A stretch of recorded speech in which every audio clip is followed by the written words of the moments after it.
Iya, iya. Terpujilah nama Tuhan Yesus yang telah mengumpulkan saya dan saudara ada dalam perhimpunan pada hari ini. Terimalah salam dari mimbar ini. Shalom jemaat Tuhan. Shalom. Puji Tuhan, luar biasa. Selamat mengingat hari kenaikan Tuhan Yesus yang telah naik bagi kita semua, yang dimana kenaikannya membuka suatu hal yang baru, yaitu Roh Kudus turut menguasai, mengambil alih sepenuhnya kehidupan kita. Ya, pada hari ini Bapak Ibu Saudara, boleh tolong dibantu ditampilkan file PowerPoint-nya. Terima kasih. Oke. Pada hari ini Bapak Ibu Saudara, saya ingin mengajak kita merenungkan satu hal, yaitu berbicara tentang bergerak maju dalam rencana ilahi. Bapak Ibu Saudara, kita akan sama-sama belajar pada hari ini di peristiwa mengingat kembali hari kenaikan Tuhan Yesus. Kita akan belajar tentang satu hal, yaitu bergerak maju dalam rencana ilahi. Kita membuka satu ayat kebenaran firman Tuhan Bapak Ibu Saudara. Dalam kitab Yohanes pasal 17 di ayat yang ke-11. Ini adalah doa Tuhan Yesus bagi para muridnya. Ketika peristiwa mendekati hari kegenapan, hari itu dijanjikan, Yesus mati, Yesus bangkit, dan akhirnya dia berpisah pada peristiwa kenaikan. Yesus berkata begini, dalam Yohanes pasal 17 di ayat yang ke-11 berkata begini. Dan aku tidak ada lagi di dalam dunia, tetapi mereka, yaitu murid-murid, masih ada di dalam dunia. Bapak Ibu Saudara, peristiwa kenaikan Yesus adalah peristiwa yang menandakan bahwa bisa dibilang ya kisah Yesus di dunia sudah berakhir gitu ya kan. Sebenarnya apa yang Yesus sendiri katakan bahwa setelah dia naik, Yesus tidak ada lagi di dunia. Namun satu hal yang harus kita sadari, meskipun dia sudah naik ke surga, namun ternyata kita masih ada loh di dunia ini. Setiap orang yang percaya kepada dirinya, yang menyadari bahwa dia adalah Tuhan dan Juru Selamat, maka harus kita sadari bahwa, yes memang dia naik, tapi ternyata kita masih ada.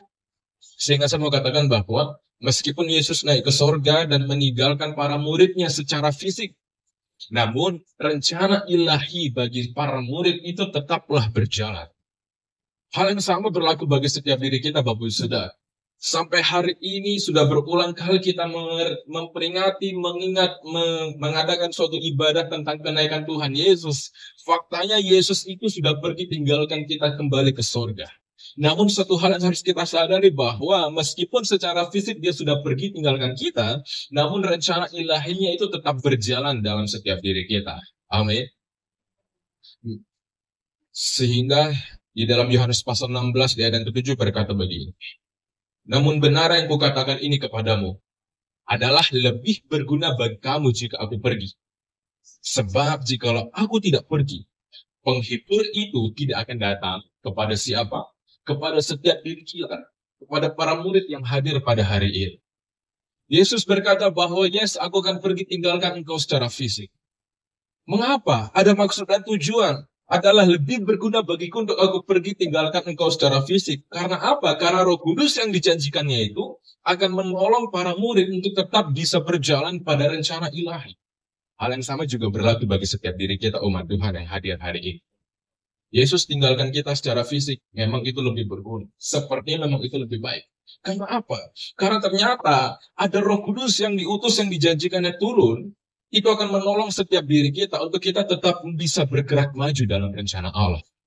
Sehingga walaupun sepertinya Yesus sudah pergi naik kembali ke surga, tinggalkan kita secara fisik, namun rencananya, karyanya tidaklah berhenti. Kita yang ada di dalam dunia ini memiliki suatu tanggung jawab untuk melanjutkan itu. Sehingga saya mau katakan bahwa setiap diri kita yang hadir hari ini harus mau bergerak maju dalam rencana ilahi. Dengan kuasa Roh Kudus yang ada dalam hidup setiap diri kita. Kepergian Yesus ke surga bukanlah akhir dari rencana ilahi di dunia ini. Melainkan sebuah permulaan karya Roh Kudus yang aktif dalam kehidupan setiap diri saya dan saudara. Melalui kehadirannya, Roh Kudus menuntun setiap diri kita untuk terus bergerak maju dalam menggenapi rencana ilahi, rencana Allah itu. Berbicara lebih jauh lagi Bapak Ibu Saudara, kita akan sama-sama melihat apa saja karya Roh Kudus menuntun orang percaya untuk tetap maju dalam rencana ilahi. Apa saja karya Roh Kudus? Pada hari ini, pada momen ini, pada tahun ini kita akan melihat lebih jauh. Hal yang pertama ialah apa Bapak Ibu Saudara? Satu hati dalam persekutuan.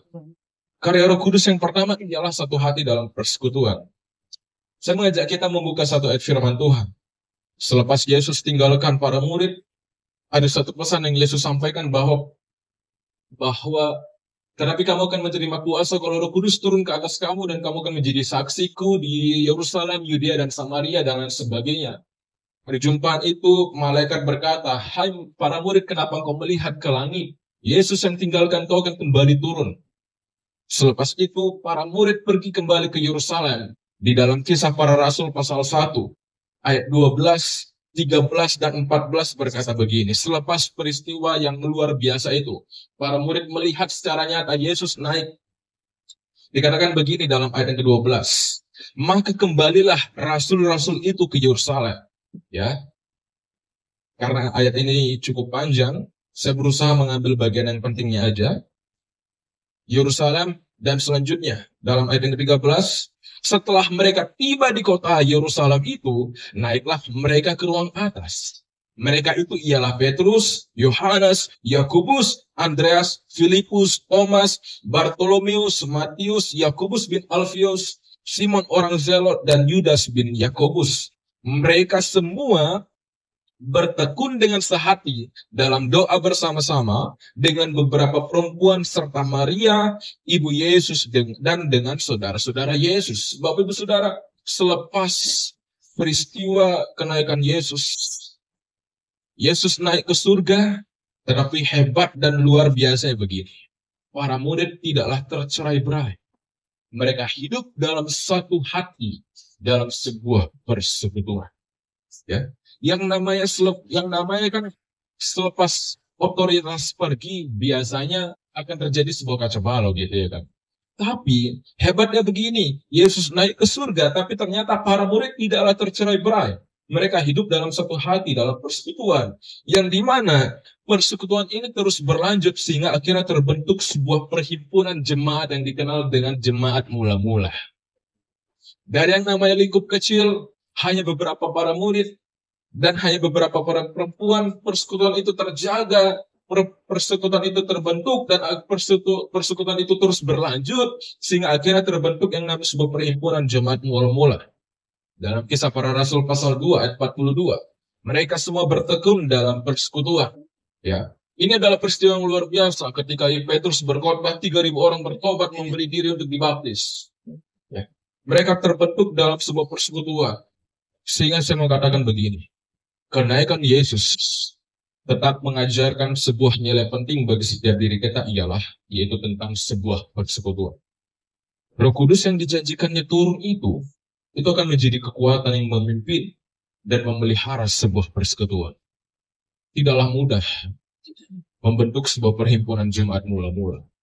Tidak main-main 3.000 orang bertobat Bapak Ibu Saudara. Ya. Tapi ternyata kita melihat bagaimana persekutuan itu tetap bisa terbentuk, perhimpunan itu tetap bisa berjalan dengan baik. Oleh karena ada Roh Kudus yang bekerja dalam hidup mereka semuanya. Roh Kudus yang ada dalam hidup setiap diri kita masing-masing, itu akan memampukan kita, itu akan memimpin setiap diri kita, untuk kita menyadari bahwa saya ada dalam sebuah perhimpunan, saya ada dalam sebuah persekutuan, terlepas dari latar belakang kita masing-masing, terlepas dari bagaimana Tuhan menciptakan kita dengan keunikan yang masing-masing, tidak akan menjadi penghambat bahwa persekutuan itu akan tetap berjalan dengan baik, akan tetap terpelihara.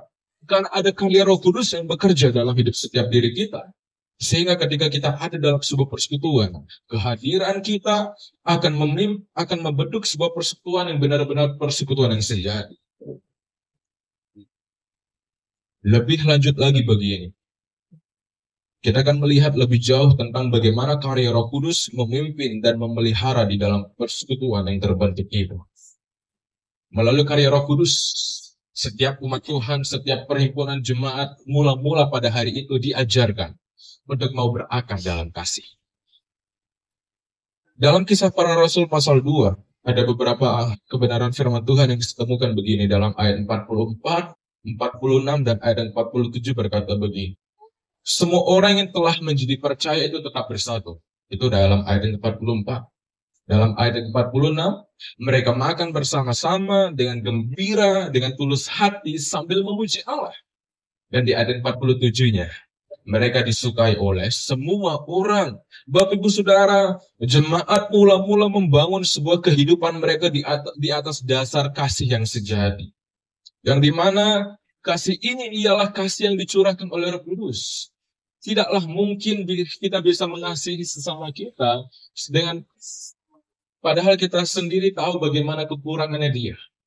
Tetapi kita bisa menerima kekurangannya dia dan kita belajar mengasihi itu dan kita belajar menerima itu. Saya percaya oleh karena ada Roh Kudus yang dalam hati setiap diri kita memampukan kita untuk kita akhirnya mau.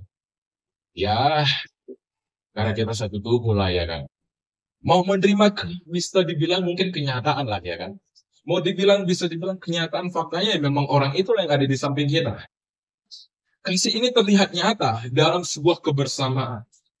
Kehidupan mereka saling berbagi, saling kepedulian yang tulus antara anggota jemaat. Roh Kudus memampukan mereka, jemaat mula-mula, untuk mengasihi tanpa syarat. Menjadikan kasih sebagai identitas dan kekuatan komunitas. Menjadikan kasih itu sebagai identitas dan kekuatan komunitasnya. Bapak Ibu Saudara, bukanlah suatu kebetulan. Ini tuh diberi nama kasih persaudaraan gitu ya kan. Panjang ceritanya, panjang sejarahnya. Tetapi yang namanya kasih persaudaraan memang tidak mudah menjalani itu ya kan. Ya, ada berbicara tentang kasih itu bukan hanya berbicara tentang hal-hal yang baik ya. Ketika kita melihat saudara kita salah ya kita tegur itu juga dikasih kok. Dikritik juga dikasih dan lain sebagainya. Tapi begini ya, yang namanya kasih sejati itu akan menjadi sebuah identitas dan sebuah kekuatan bagi sebuah komunitas. Nah, dengan membiarkan Roh Kudus menggerakkan hati, kita bisa menunjukkan kasih Kristus dalam tindakan yang sederhana. Misalnya kita menyapa, mendengarkan, dan melayani sesama. Hal ini akan menjadi tanda pengenal jemaat yang sejati. Seperti firman dari Tuhan Yesus berkata begini. Dengan demikian semua orang akan tahu bahwa kamu adalah murid-muridku, yaitu apa? Jika kamu saling mengasihi. Bapak Saudara, mari terus bergerak maju dalam rencana Allah. Satu hati dalam persekutuan. Biarkanlah Roh Kudus bekerja dalam hidup kita. Dalam persekutuan yang ada, setiap diri kita diajarkan untuk semakin berakar dalam kasih. Ya. Lebih lanjut lagi Bapak Saudara, hal yang kedua, karya Roh Kudus memimpin dan memelihara di dalam persekutuan yaitu bertumbuh dalam pemuritan. Diajarkan yang pertama berakar dalam kasih, yang kedua ialah bertumbuh di dalam sebuah pemuritan. Dari Kisah Para Rasul pasal 2, dari kisah jemaat mula-mula, ya. Dalam pasal 2 ayat 42 berkata begini, mereka bertekun dalam pengajaran para rasul. Dan ayat 46 berkata, dan bertekun dan dengan sehati mereka berkumpul tiap-tiap hari dalam bait Allah. Dan tiap-tiap hari Tuhan menambah jumlah mereka dengan orang yang diselamatkan. Yang pertama tadi berakar dalam kasih. Roh Kudus menolong setiap diri kita untuk kita berakar dalam kasih. Hal yang kedua ialah Roh Kudus juga menolong setiap diri kita untuk kita mau bertumbuh dalam sebuah pemuritan. Tumbuhan kerohanian jemaat mula-mula terjadi melalui sebuah kesetiaan dalam pemuritan. Dalam proses ini, Roh Kudus berperan sebagai penolong yang membimbing, menginsafkan dan memperkuat mereka. Pemuritan bukan sekedar belajar, tetapi hidup yang diubahkan dalam komunitas yang saling meneguhkan untuk hidup seturut dengan teladan Kristus. Satu sisi memang kita diajarkan untuk hidup dalam kasih, berpraktek nyata, ya. Namun satu sisi juga kita semakin dibekali akan pengenalan dengan Kristus. Dengan tujuan apa? Begini, kedewasaan rohani itu akan terjadi melalui sebuah kesetiaan di dalam pemuritan. Dengan Roh Kudus sebagai penolong yang membimbing dan memperkuat setiap diri kita. Kembali, pemuritan itu bukan hanya sekedar belajar. Tetapi itu adalah sebuah proses hidup Yang dimana melalui hal itu kehidupan kita, setiap diri kita, kehidupan saya dan saudara, itu akan diubah dalam sebuah komunitas yang saling menemukan untuk mengikuti teladan Kristus. Bapak saudara, setiap hari Minggu kita dengar khotbah, itu adalah salah satu cara untuk kita mau belajar hidup dalam komunitas. Ya. Memang tidak mudah. Kalau kita berbicara tentang komunitas, memang tidaklah mudah. Tetapi bukan berarti tidak bisa dilakukan. Dan bukan berarti tidak mau untuk dilakukan. Ya kan? Harus mau, akhirnya jadi bisa, dan akhirnya terbiasa dimuridkan. Begitu ya kan? Saya adalah seorang pribadi, kalau saya melihat diri saya, sampai hari ini saya bisa jadi seperti ini. Tidak lain dan tidak bukan, itu oleh karena satu hal aja, itu karena didikan. Ya kan? Dan saya percaya setiap diri kita melihat masing-masing diri kita, ternyata saya bisa seperti ini ya, itu oleh karena didikan. Maka hal yang sama ialah berlaku. Pemuridan itu akan menolong kita untuk kita belajar diubahkan menjadi serupa dengan Kristus. Sehingga kita akan menyadari ternyata hidup saya bisa seperti ini ya. Ya. Oleh karena itu Bapak Saudara, ketika Roh Kudus yang sudah dijanjikannya itu turun, dan saya percaya Roh Kudus itu sudah ada dalam hidup setiap diri kita masing-masing. Roh Kudus itu bekerja, berkarya, itu akan menolong setiap diri kita untuk kita mau tetap bertumbuh dalam pemuridan. Ya, tetap bertumbuh untuk mau dididik lebih lanjut, lebih dalam, lebih lagi. Ya, oleh karena itu Bapak Saudara, mari biarkanlah karya Roh Kudus bekerja dalam hidup setiap diri kita, menolong kita bergerak maju dalam rencana ilahi, yang dimana rencana ilahi ialah menjaga setiap diri kita, memastikan setiap diri kita menjadi satu tubuh dalam Kristus. Yesus adalah kepala, setiap diri kita itu adalah anggota-anggotanya. Mari pastikanlah bahwa setiap diri kita sebagai anggota tubuh Kristus ada dalam satu tubuh yang sama, bersatu hati dalam sebuah persekutuan, yang dimana ketika Roh Kudus bekerja, setiap anggota-anggota tubuh itu akan diajarkan untuk berakar dalam kasih, akan diajarkan untuk saling mengasihi, dan juga akan diajarkan untuk bisa bertumbuh dalam pemuridan. Ya, lebih lanjut lagi Bapak Ibu Saudara, hal yang kedua begini. Karya Roh Kudus menuntut orang percaya maju dalam rencana ilahi ialah begini. Satu langkah dalam penginjilan. Kalau yang pertama tadi ialah satu langkah dalam satu hati dalam persekutuan, maka hal yang kedua ialah satu langkah dalam sebuah penginjilan. Ya, selepas kenaikan Yesus ada satu pesan. Saya percaya mungkin kita akrab dengan ayat firman Tuhan ini. Dalam Matius pasal 28 ayat 19 berkata, karena itu pergilah jadikanlah semua bangsa muridku. Bahkan ayat-ayat yang seringkali terkenal, yang mungkin di beberapa gereja pada hari ini ayat ini juga dipakai dalam Kisah Para Rasul pasal 1 di ayat yang ke-8 berkata, tetapi kamu akan menerima kuasa kalau Roh Kudus turun ke atas kamu akan menjadi saksiku. Ya, Bapak Ibu Saudara, harus kita sadari begini, pada awalnya para rasul adalah pelopor dalam pemberitaan Injil. Ya, ketika Roh Kudus bekerja menjamah, lidah-lidah api bekerja. Petrus adalah orang pertama yang berkhotbah memberitakan Injil. Selepas dia berkhotbah, 3.000 orang bertobat.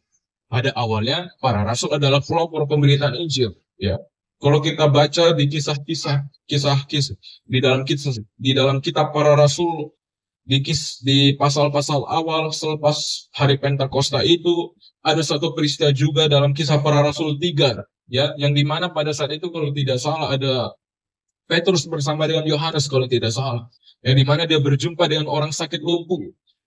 Orang itu berkata, Bapa berikanlah apa yang ada padamu. Petrus dengan Yohanes berkata, aku tidak punya emas dan perak, tetapi apa yang aku punya aku berikan padamu. Di dalam nama Tuhan Yesus berjalanlah. Sehingga itu menjadi suatu peristiwa penyembuhan di pintu gerbang indah, pintu gerbang bait Allah yang dikenal dengan pintu gerbang indah. Namun seiring waktu Roh Kudus bekerja melawat setiap orang, tidak hanya para rasul. Roh Kudus bekerja meluaskan pelayanan Injil lewat jemaat lainnya juga. Saya mengajak kita untuk melihat begini. Bagaimana karya Roh Kudus meluaskan pelayanan penginjilan itu? Yang pertama ialah begini, penganiayaan itu menjadi sarana untuk penggenapan misi Allah. Di ayat yang pertama tadi, dalam Kisah Para Rasul pasal 1 di ayat ke-8 berkata begini. Kembali saya akan mengulang begini. Kamu akan menjadi kuasa, kamu akan menerima kuasa kalau Roh Kudus turun ke atas kamu, dan kamu akan menjadi saksi di Yerusalem, Yudea, dan Samaria. Ya, kamu akan menjadi saksi di Yerusalem, Yudea, dan Samaria. Ketika saya coba menggali Bapak Ibu Saudara, ternyata ada hal yang unik yang saya temukan begini. Dalam Kisah Para Rasul, kebalikannya sekarang. Pasal 8 di ayat yang pertama. Ayat yang pertama B, kalau tidak salah dikatakan begini. Pada waktu itu, mulailah penganiayaan yang hebat terhadap jemaat di Yerusalem. Mereka semua, kecuali rasul-rasul, tersebar ke seluruh Yudea dan Samaria. Bapak Saudara, pesan Tuhan Yesus kepada para murid ialah jelas, kamu akan menjadi saksiku di seluruh Yerusalem, Yudea, dan Samaria. Nah, bagaimana cara Tuhan untuk benar-benar bisa membuktikan bahwa pesannya itu bukanlah pesan omong kosong? Bagaimana cara Tuhan membuktikan bahwa ternyata itu bukan hanya sekedar ungkapan janji aja, enggak. Tapi memang benar-benar bahwa kamu akan menjadi saksi, bukan hanya di Yerusalem, tetapi di Yudea dan bahkan Samaria. Ternyata saya temukan dalam Kisah Para Rasul pasal 8 di ayat yang pertama ini. Melalui sebuah peristiwa yang tidak mereka pernah bayangkan. Satu hal aja, yaitu peristiwa penganiayaan. Kalau bukan karena peristiwa ini, Bapak Ibu Saudara, Alkitab mencatat begini. Pada waktu itu mulailah penganiayaan yang hebat terhadap jemaat di Yerusalem. Mereka semuanya, jemaat itu tersebar ke seluruh daerah apa? Yudea dan Samaria. Kalau di ayat keempatnya berkata begini, dalam Kisah Para Rasul pasal 8 di ayat keempat. Tujuannya apa mereka tersebar? Ternyata di ayat keempat berkata begini. Mereka yang tersebar itu menjelajah ke seluruh negeri itu sambil memberitakan Injil. Seandainya saja, kalau tanpa peristiwa itu, bisa saja mereka hanya diam di Yerusalem, dan bisa saja tidaklah terjadi penggenapan bahwa akan terjadi sebuah perluasan pelayanan pemberitaan Injil.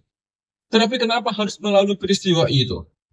Kenapa harus melalui sebuah peristiwa yang sangatlah menyakitkan? Alkitab berkata penganiayaan yang hebat. Memanglah tidak mudah kita memahami rencana Tuhan dalam hidup setiap diri kita. Walau ku tak dapat melihat semua rencanamu Tuhan, namun hatiku tetap percaya kau tuntun langkahku. Hal yang sama berlaku bagi jemaat mula-mula jemaat yang ada di Yerusalem pada saat itu. Pada awalnya mungkin mereka nggak mengerti, Tuhan kenapa engkau aniaya aku? Kenapa engkau izinkan ini semua terjadi? Namun kalau bukan tanpa peristiwa itu, nggak mungkin mereka tersebar ke seluruh Yudea dan Samaria. Sehingga saya mau katakan begini, ada sebuah kutipan yang saya temukan. Kutipannya cukup panjang, tapi saya simpulkan melalui sebuah kesimpulan pribadi berkata begini. Penganiayaan menyebarkan orang percaya seperti penabur menebar benih. Meski bukanlah sebuah utusan resmi, mereka tetap memberitakan Kristus karena iman yang hidup. Tanpa perlu izin gereja, setiap orang yang percaya itu terpanggil untuk bersaksi. Apa yang dimaksudkan untuk memadamkan api, justru menyebarkannya. Ya, Bapak Saudara, jemaat mula-mula pergi bukan dengan suatu surat tugas. Jemaat mula-mula tersebar bukan karena yang memang diperintahkan, enggak. Tapi memang karena keadaannya terdesak membuat mereka harus pergi. Seandainya kalau mereka nggak pergi, bisa saja mereka mati konyol. Ini menjadi sebuah pesan penting juga bagi setiap diri kita begini. Tanpa perlunya sebuah surat tugas, tanpa perlunya sebuah izin dari sebuah gereja apapun, setiap diri kita, orang-orang yang percaya, yang terhimpun hari ini, itu terpanggil untuk satu hal, yaitu apa Bapak Saudara? Bersaksi. Pergi memberitakan Injil.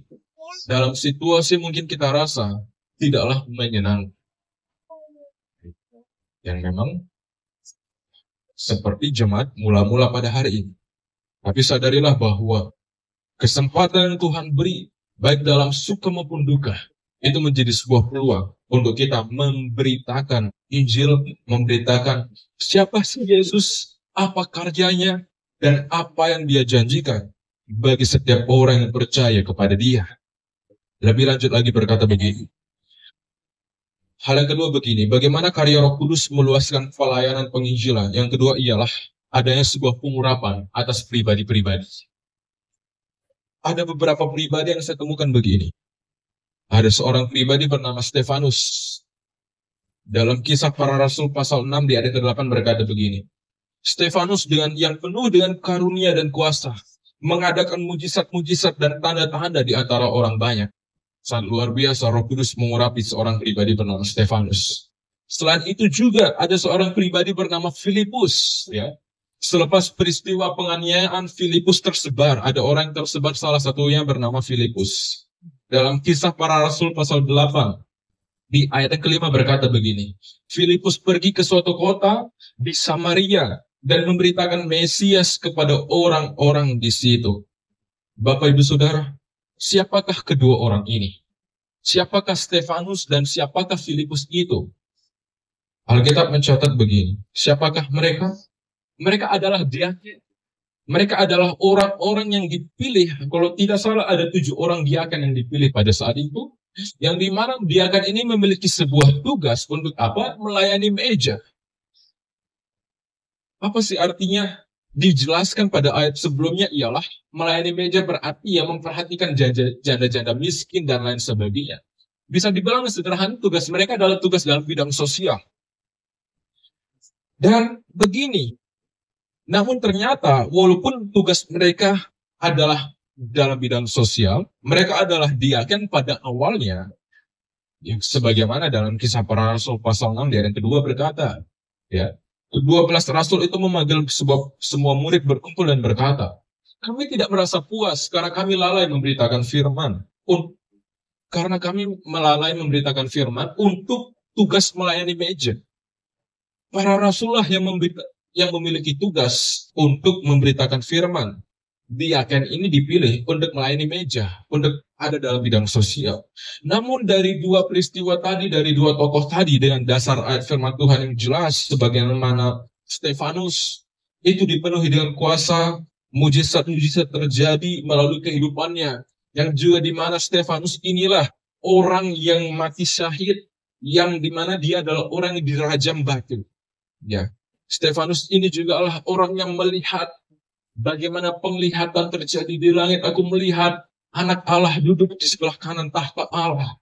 Ya, Stefanus yang hanya seorang diaken. Selain itu juga Filipus yang hanya seorang diaken. Namun si Filipus inilah orang yang membaptis sida-sida di Ethiopia. Yang dimana selepas dia membaptis, jelas dalam Kisah Para Rasul pasal 8 di ayat ke-9, 39 berkata, setelah mereka keluar dari air, Roh Tuhan tiba-tiba melarikan Filipus, dan sida-sida itu tidak melihatnya lagi. Bapak Ibu Saudara, orang inilah orang yang dipakai oleh Roh Kudus, yang dimana karya Roh Kudus bekerja dalam hidupnya. Langsung diangkat pergi, seketika hilang dalam sekejap. Luar biasa. Dari yang hanya diaken, dari yang hanya bertugas dalam bidang sosial, melayani meja, memperhatikan para janda-janda, tetapi Tuhan pakai untuk mereka bekerja, memberitakan Injil. Roh Kudus bekerja melampaui batasan manusia dalam pelayanan peluasan penginjilan. Sehingga saya mau katakan begini bagi setiap diri kita yang hadir hari ini ialah, apapun latar belakang kita, siapapun diri kita pada hari ini, itu tidak menjadi penghambat, itu tidak menjadi batasan, bahwa saya dan saudara itu dapat dipakai oleh Tuhan untuk pergi memberitakan kabar baik itu. Tanpa perlu izin surat resmi, tanpa perlu ada penugasan dan lain sebagainya. Setiap diri kita yang hadir, Roh Kudus sudah ada dalam diri kita. Roh Kudus yang dijanjikannya itu sudah turun menguasai hidup kita. Maka biarkanlah karyanya itu bekerja penuh dalam setiap diri kita, Sehingga melalui kehidupan kita terjadi sebuah peluasan pelayanan pemberitaan Injil. Dimanapun kita bertemu orang dalam situasi yang bagaimanapun, itu menjadi sebuah kesempatan berharga bagi setiap diri kita untuk kita memberitakan kabar baik. Kenapa? Percayalah, Roh Kudus itu mengurapi pribadi lepas pribadi. Roh Kudus itu sudah ada dan dia menolong setiap diri kita sehingga kita berjalan dalam sebuah pengurapan, bukan berjalan dalam kekuatan diri sendiri, enggak. Saya percaya Roh Kudus yang sudah ada dalam hidup kita itu mengurapi kita. Dan itu memang benar-benar sudah mengurapi setiap diri kita. Sehingga saya percaya kemanapun kita melangkah, kemanapun kita pergi, melalui hidup kita, orang-orang di sekitar kita itu akan menerima kabar yang baik. Oleh karena itu mari, Bapak Ibu Saudara, setiap diri kita yang hadir hari ini, yuk sama-sama. Roh Kudus sudah mengurapi pribadi lepas pribadi. Sebagaimana dia mengurapi Stefanus hanya seorang diaken. Tapi Tuhan pakai luar biasa. Sebagaimana dia juga mengurapi Filipus yang juga hanyalah seorang diaken. Tetapi peristiwa Alkitab mencatat orang ini yang membaptis sida-sida dan orang ini juga mengalami suatu, bisa dibilang teleportasi mungkin lah ya. Sederhana begitu. Langsung diangkat pergi oleh kuasa Roh Kudus. Pindah ke kota yang lain, kota Asdod. Sangatlah luar biasa. Mengapa itu bisa terjadi? Hanya satu hal. Karena Roh Kudus benar-benar mengurapi. Dan karena benar-benar mereka juga mau belajar berserah pada pengurapan itu. Saya percaya kembali, saya tegaskan bahwa Roh Kudus sudah mengurapi setiap diri kita. Roh Kudus sudah ada, dijanjikan itu turun dan sudah hinggap dalam diri kita. Dia tinggal dalam diri kita, mengurapi langkah kehidupan kita. Oleh karena itu, mari belajar berserah pada pengurapan itu. Jadikan sebuah kesempatan bertemu orang siapapun itu tanpa memandang latar belakang. Tanpa memandang, wah saya tahu nih orang ini kayak begini. Mari jadikanlah sasaran bahwa dia adalah target untuk memberitakan kabar baik. Urusan benih itu bertumbuh atau tidak itu urusan belakang. Yang penting benih sudah ditaburkan, sisanya Roh Kudus yang bekerja menjamah hidup mereka. Sebagaimana pernah saya sampaikan, ada sebuah kisah seorang penginjil yang dimana mereka pergi, keluarga penginjil itu pergi, hanya satu anak aja yang bertobat. Dari sekian banyak orang dewasa, hanya satu anak kecil yang dijamah. Ya. Tapi ternyata benih yang ditaburkan tidaklah sia-sia. Dari anak kecil ini, 600 orang di daerah Afrika itu dimenangkan di dalam Tuhan. Saya percaya bagi setiap diri kita, siapapun diri kita hari ini, ketika Roh Kudus mengurapi kita berjalan dalam pengurapannya, maka saya percaya melalui hidup kita banyak jiwa-jiwa dibawa kepada Kristus. Kesimpulan kebenaran firman Tuhan pada hari ini begini. Kenaikan Yesus Kristus itu menjadi panggilan bagi setiap orang percaya untuk melangkah maju dalam rencana ilahi. Rencana ini mencakup hidup dalam sebuah persekutuan sebagai tubuh Kristus, serta bergerak bersama dalam misi penginjilan kepada dunia. Kudus yang dijanjikannya sudah hadir sebagai penolong yang setia, menuntun, dan memampukan setiap umat yang percaya untuk tetap berada di jalur yang sesuai dengan kehendak Allah. Bapak Saudara, mari bergeraklah, mari sama-sama bergerak. Maju, jangan mundur dalam sebuah hal yang jelas, yaitu dalam rencana ilahi. Bergerak maju dalam rencana ilahi. Sehingga saya mau katakan bahwa hal yang terakhir begini. Kenaikan Tuhan Yesus mengajarkan saya dan saudara, mengajarkan kita semuanya buat terus maju bareng-bareng, jadi satu tubuh Kristus yang solid, sambil terus nyebarin kabar baik. Tenang, Roh Kudus itu selalu nemenin kok. Dan kasih kekuatan supaya setiap diri kita, saya dan saudara, itu tidak nyasar. Tapi sebagaimana anak panah yang bergerak maju menuju kepada target. Kita tidak nyasar dari rencana itu. Amin. Oleh karena itu Bapak Saudara, mari maju bareng-bareng, jadi satu tubuh yang solid, sambil terus nyebarin kabar baik. Ya,